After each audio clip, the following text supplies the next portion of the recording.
أنفسنا ومن سيئات أعمالنا من يهد الله فلا مضل له ومن يضلل فلا هادي له أشهد أن لا إله إلا الله وحده لا شريك له وأشهد أن محمدا عبده ورسوله أما بعد. Yang terhormat Bapak Ibu Dewan Juri, yang saya hormati teman-teman sekalian. Pertama-tama dan yang paling utama dan yang harus kita utamakan, marilah kita panjatkan puji beserta syukur kita kehadirat Allah Subhanahu wa Ta'ala yang telah memberikan nikmat iman, Islam dan ihsan kepada kita. Tak lupa salawat berhias salam semoga tetap tercurah limpahkan pada baginda alam, is the best man leader of leader, yakni Habibana wa Nabiyana wa Maulana Muhammad sallallahu alaihi wasallam, kepada keluarganya, para sahabatnya, tabi'in dan tabi'atnya, hingga sampai kepada kita selaku umatnya. Amin ya rabbal alamin.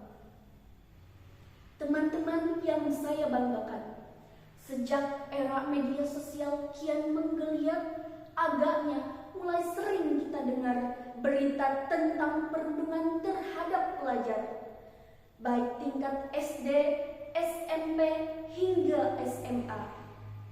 Nah, pada kesempatan kali ini, izinkan saya mengedepankan sebuah pidato yang bertema Madrasah Nyaman Tanpa Bullying.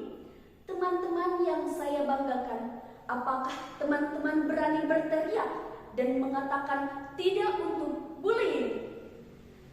Rasanya semua dari kita setuju bahwa perilaku bullying tersebut merupakan perilaku yang tidak terpuji, karena dapat melukai perasaan seseorang, menjatuhkan mental secara sengaja, dan melukai fisik orang lain. Teman-teman yang saya banggakan, nah, khusus di sekolah ada beberapa faktor yang menyebabkan terjadinya bullying. Pertama, faktor keluarga. Mengapa saya sebut faktor keluarga menjadi salah satu penyebab adanya bullying? Diterangkan oleh Pipih Muhobilah dalam jurnal Psikologi Terapan yang dirilis pada November 2019. Faktor keluarga berupa pola asuh otoriter yang akan meningkatkan peluang terjadinya bullying. Apa artinya? Orang tua yang sering mendidik anaknya terlalu keras, menggunakan kekerasan fisik maupun verbal, akan membuat mental anaknya terganggu dan emosional. Maka dari pembiasaan tersebut, anak akan beranggapan bahwa cara menyelesaikan suatu konflik ialah dengan perdebatan dan kesalahan, hingga memudarlah nilai-nilai empati. Kedua, pengalaman buruk di masa kecil, teman-teman. Setiap orang memiliki pengalaman buruk yang berbeda-beda. Ada yang hidupnya di lingkungan yang aman, nyaman, dan tentram. Namun ada pula anak yang hidupnya di lingkungan yang kurang sehat, sehingga membuat perkembangan dan psikologisnya terganggu. Teman-teman yang saya banggakan, nah, jika dulunya anak mendapat pengalaman buruk di masa kecil, bukan tidak mungkin hal ini akan berpengaruh ketika ia menginjak dewasa. Katakanlah seperti dianiaya orang tua, salah pergaulan, dianiaya tetangga, dan lain sebagainya. Ketiga, lingkungan sekolah. Apakah mungkin lingkungan sekolah malah menjadi faktor penyebab adanya bullying?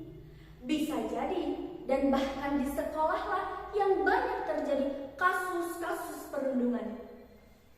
Teman-teman yang saya banggakan, hasil penelitian Rutherford, Hazani dan Mirzai pada tahun menerangkan bahwa lingkungan sekolah yang tidak nyaman dan banyak gangguan seperti yang berkaitan dengan bullying verbal maupun bullying relasional yang lebih tinggi, seperti aturan, keterlibatan, dan kenyamanan fisik serta dukungan lingkungan lingkungan yang juga berkaitan dengan perilaku bullying di sekolah.